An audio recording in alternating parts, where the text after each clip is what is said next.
Minta izin menurun luka, masuk ikan manca warna. Minta izin membuka langkah, masuk medan berwacana. Ini tulis sendiri. Dan memang menjadi pegangan prinsip saya sejak dulu lagi. Sebelum berkawan dengan kawan kita baju biru lagi, prinsip saya, politik ini ialah medan untuk berkhidmat kepada rakyat dan medan berwacana. Bukan medan untuk kebencian, bukan medan untuk caci maki, dan jauh lagi, medan untuk mencarut. Setuju atau tidak? Saya punya anak umur 9 tahun. Di rumah tiap-tiap hari kita ajar mereka kena bersopan santun, jaga tata tertib, jaga budi bahasa. Sebab ini kesusilaan, kesopanan, ini rukun negara kita. Kena jaga akhlak dia. Dan saya tidak tahu macam mana nak terangkan kepada anak saya apabila di rumah ibu bapa kata jaga tata tertib, jaga budi bahasa, tapi bila dia tengok YouTube pembesar-pembesar negara, wa imam seorang yang berpangkat menteri besar boleh caci maki, boleh mencarut. Saya tak tahu macam mana nak jelaskan. Dan bukan saja penyokong-penyokong dia tidak rasa jijik, malah mereka bersorak. Saya rasa benda ini kita kena tolak. Saya dalam politik sebab kita nak berkhidmat kepada rakyat, sebab kita nak berbahas tentang idea. Dan saya tahu memang kalau cakap tentang bahas tentang idea berwacana, dia tak mampu. Setuju atau tidak? Tan Sri Mahyudin Yassin, saya panggil Tan Sri sebab saya hormat orang lama dalam politik. Dia kata Datuk Seri Anwar Ibrahim PMX ini tidak berfungsi. Hei, ingatkah lagi zaman Tan Sri Mahyudin Yassin urus pandemik gagal, urus ekonomi gagal, urus politik gagal, urus kebajikan rakyat gagal, sehingga rakyat terpaksa kibar bendera putih. Ingatkah lagi Tan Sri Mahyudin Yassin? Itu pun dia ada hati nak cakap kat PMX. Kalau bab ekonomi memang dia tak boleh lawan kita. Saya nak cerita satu. Tahun lepas, kalau kita masih ingat lagi, tahun lepas kita nampak zaman dia lah, zaman Perikatan Nasional. Kita nampak Elon Musk. Siapa Elon Musk? Elon Musk ni tauke syarikat kereta elektrik EV yang terbesar di Amerika Syarikat, Tesla. Tahun lepas Elon Musk pergi jumpa dengan Jokowi. Ada baca berita ni? Kalau ada baca, tepuk sikit tangan. Nak tahu berapa ramai yang baca. Ketika itu rakyat Malaysia rata-ratanya rasa pasrah. Kenapa? Sebab kita tahu ekonomi kita dah gagal, diuruskan oleh kerajaan yang gagal. Itu sebabnya pelabur-pelabur asing, syarikat-syarikat teknologi tinggi, syarikat besar, semua lari pergi ke negeri jiran. Pergi ke Indonesia, Thailand, Vietnam, Singapura, lagi tak payah cakap. So ketika itu kita rasa habislah. Elon Musk nak pergi Indonesia jadi Mas Elon. Tapi mujur sebab tertubuhnya kerajaan perpaduan bulan 11 yang lalu selepas PRU 15, merah dengan biru berkawan, bergabung dengan adanya kestabilan dan urus takbir baik. Belum sampai setahun, belum Elon Musk buka syarikat di Indonesia, Elon Musk Tesla sudah buka syarikat di Malaysia pada bulan April, ambil pekerja Malaysia dan mula beroperasi di Malaysia. Bukan takat itu, baru-baru ini Elon Musk video call dengan PMX. Dia kata apa? Kita bukan takat nak bawa kereta EV, kereta elektrik. Kita nak bawa teknologi internet, kita nak bawa teknologi satelit ke Malaysia. Itulah hasilnya. Ada sebuah kerajaan yang bersatu padu, gabungan yang kuat, stabil, dan kerajaan yang pandai mentadbir. Bukan macam kerajaan mereka gagal. Jadi hari ini dia nak habaq tentang urus takbir, tak boleh. Ekonomi tak boleh lawan kita. Nak cakap pasal jaga rakyat, dia tak boleh lawan kita. Jadi dia cakap pasal apa? Dia cakap Steven Sim DAP. Dia cakap, orang UMNO sekarang kerjasama dengan DAP. Baik. Dulu bila dia kerjasama dengan DAP, betul, boleh. Dia kawan dengan kita dulu, betul, dia yang betul. Kemudian dia lawan dengan kita, dia juga yang betul. Dulu dia lawan UMNO, dia betul. Kemudian dia kawan UMNO, bawa muafakat, dia juga betul. Lah ni dia lawan balik UMNO, dia juga yang betul. Itu saja yang dia ada. Modalnya DAP, DAP, DAP, DAP.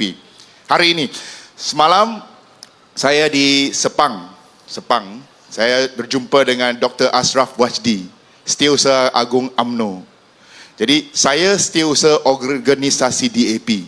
Sebenarnya taraf kita sama dalam parti, ya. Dia rakan sejawatan saya. Sebab di DAP Setiausaha Agung kita sama macam presiden parti. Manakala Setiausaha Organisasi setara macam Setiausaha Agung. Jadi saya jumpa dengan dia. Dan saya bagi tahu kawan-kawan UMNO ketika itu. Saya kata, kita nak selesaikan benda ni hari ini juga, ya. 4 perkara asas dalam perlembagaan.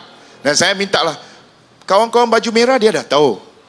Itu sebabnya dia yakin, dia berkawan dengan kita tanpa was-was. Macam Zaitun. Dia yakin. Dia kata DAP ni okey. So dia tahu. Tapi kawan yang biru ada. Mungkin ada kalangan yang tak hadir pada malam ni. Saya mintalah ada video, angkat keluar, buat TikTok, hantar kat mereka. Ini kenyataan Setiausaha Organisasi DAP. Ya, selepas Anthony Leok, Setiausaha Agung, Setiausaha Organisasi Steven Sim. 4 perkara asas hari dia. Ke nak tunggu sekejap? Bila kata action baru saya naik. Okey. 4 perkara asas dalam perlembagaan kita. Perkara pertama, agama Islam sebagai agama persekutuan Malaysia. DAP sokong 100%, tidak ada masalah, selesai, beres perkara ini. Tiada pertikaian. Perkara kedua, Raja-Raja Melayu. DAP sokong 100%, tiada masalah, beres, selesai pada hari ini. Dan oleh sebab kita menjunjung titah Duli Yang Maha Mulia Seri Paduka Baginda Yang di-Pertuan Agong lah, kita menganjurkan kerajaan perpaduan ini. Jadi kita tak ada masalah. Yang lawan titah raja ialah siapa? Depa. Setuju atau tidak? Sebab Tuanku Agong, Baginda tahu kesusahan rakyat.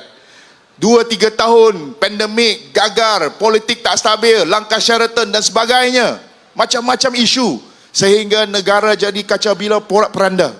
Jadi tuanku bertitah, hak yang biru, hak yang merah, ada ungu juga. Bersatu padu, gabung. Dan tuanku kata, hak yang hijau pun join sekali. Betul? Betul lah, ada? Jadi, hak yang merah, hak yang biru, hak yang ungu, kita orang baik, budak baik. Kita menjunjung titah Duli Yang Maha Mulia Seri Paduka Baginda Yang di-Pertuan Agong. Jadi kita bergabung. Kita bergabung pada hari ini. Yang lawan titah itu siapa? Depa tak mau menjunjung titah. Itu kedua, Raja-Raja Melayu settle, tak ada masalah. Isu ketiga, perkara 153 dalam Perlembagaan Persekutuan, kedudukan istimewa orang Melayu, pribumi Sabah Sarawak, orang asli dan kepentingan sah kaum lain di Malaysia. DAP sokong 100%, tiada pertikaian, selesai, beres perkara ini. Perkara ketiga, bahasa Melayu, bahasa kebangsaan kita, bahasa rasmi kita. DAP sokong 100%, selesai, tiada pertikaian, beres perkara ini. Kita memang menghormati, malah kita menggalakkan rakyat pelbagai kaum majmuk di negara kita. Orang Cina boleh belajar bahasa ibunda dia, boleh cakap bahasa Cina. Orang India boleh cakap bahasa Tamil. Orang Melayu ada yang boleh cakap bahasa Arab. Dan kita semua boleh cakap bahasa English. Saudara-saudari, kemajmukan itu kekuatan kita, setuju atau tidak? Kita nak supaya rakyat kita boleh bercakap berbagai bahasa. Saya pengkaji sejarah sastra Melayu.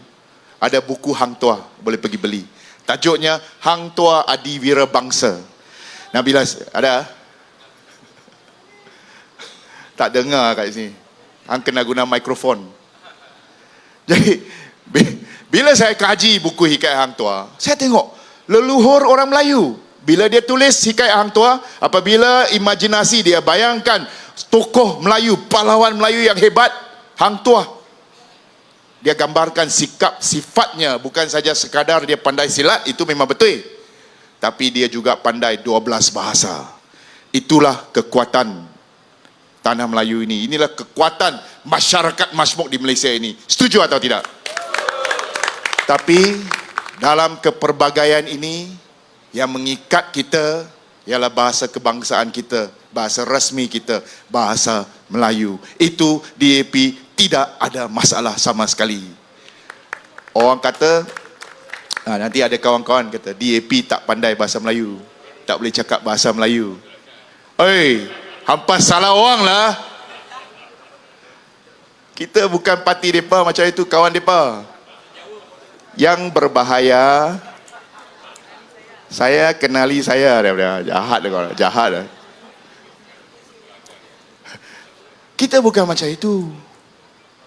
Sebab dia dah tak ada modal. Jadi dia guna DAP, fitnah. Bab jaga ekonomi. Saya Kementerian Kewangan.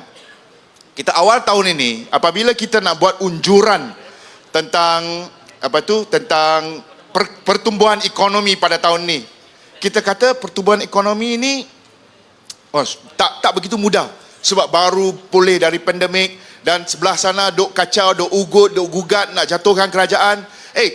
Mereka memang tak fikir pasal ekonomi negara, mereka tak fikir pasal rakyat. Sebab dia tahu apabila keadaan ekonomi tak stabil, pelabur tak main, bisnes tak main. Tapi dia tak peduli, sebab dalam otak dia duk fikir kuasa. Jadi dalam keadaan itu, dan Bank Dunia dan sebagainya kata memang pertumbuhan ekonomi dunia tahun ini agak perlahan, agak merudum.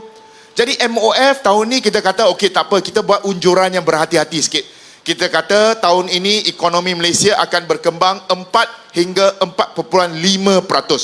Itu unjuran. Tapi sebab ada kestabilan, sebab ada urus tadbir baik, sebab ada pemimpin-pemimpin yang pandai urus mentadbir negara, tahun ini sehingga kini pertumbuhan ekonomi kita telah menjangkaui unjuran menjadi 5.6%. Nak cakap ekonomi, dia tak boleh cakap. Jadi dia cakap apa? Dia cakap Pulau Pinang tidak ada azan. Itu dia. Pulau Pinang tidak ada azan. Ada orang Pulau Pinang sini? Ada? Tak ada? Sebab slogannya kita Selangor. Kalau saya di Penang, saya kata kita, semua jawab Penang. Okey, 1 minit lagi boleh. Okey, selesai cerita azan ni, selesai. Saya ini orang Cina, Kapiak. Jadi bab agama saya tak berani mengaku saya pandai. Saya tak pandai. Tapi tak pandai saya, sedaif-daif saya dalam ilmu agama ini, saya tak berani guna perkara ini untuk jadikan bahan politik.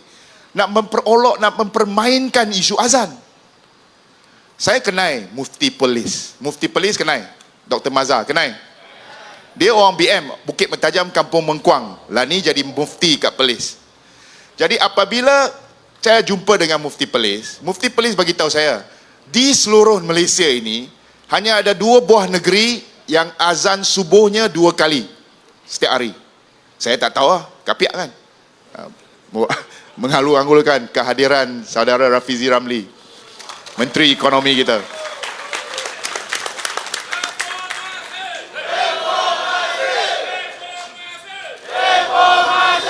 Okey, relax. Bagi saya habiskan cerita azan kat Pulau Pinang, kemudian saya serah mic. Boleh ya? Jadi saya tak tahu, tapi dia bagi tahu ada azan subuh 2 kali di 2 buah negeri di Malaysia ni. Satu di negeri Perlis, satu di negeri Pulau Pinang. Mufti bagi tahu ada azan. Saya tak tahu lah, saya tak bangun subuh. Kalau azan subuh ada 2 kali, macam mana mereka boleh kata tak ada azan? Itu yang saya katakan. Mereka sanggup fitnah, memperlekehkan benda agama ini. Kita tak berani. Sanggup demi untuk kerakusan kuasanya. Saya kat Kedah hari itu saya cakap, kenapa mereka kata tak ada azan sedangkan azan subuh 2 kali? Kot-kot dia tak bangun subuh, ataupun dia belum mandi wajib. Nah, Cina kat sana tengah-tengah, tolong bagi explain bagi dia. Jadi saya rasa di sini jelas. Pilihan kita dua saja. Kita nak perpecahan, kebencian, carut, maki, hamun, marah, ataupun kita nak perpaduan. Dah lama kita gaduh baju biru. Sebab gaduh saya tak dapat kasih sayang ibu-ibu UMNO ni. Jadi sekarang kita nak bersatu padu. Sebab kita tahu perkara utama asas di depan kita bukan perbezaan politik, tapi macam mana nak bangunkan semula negara kita demi kesejahteraan rakyat. Sekian, terima kasih.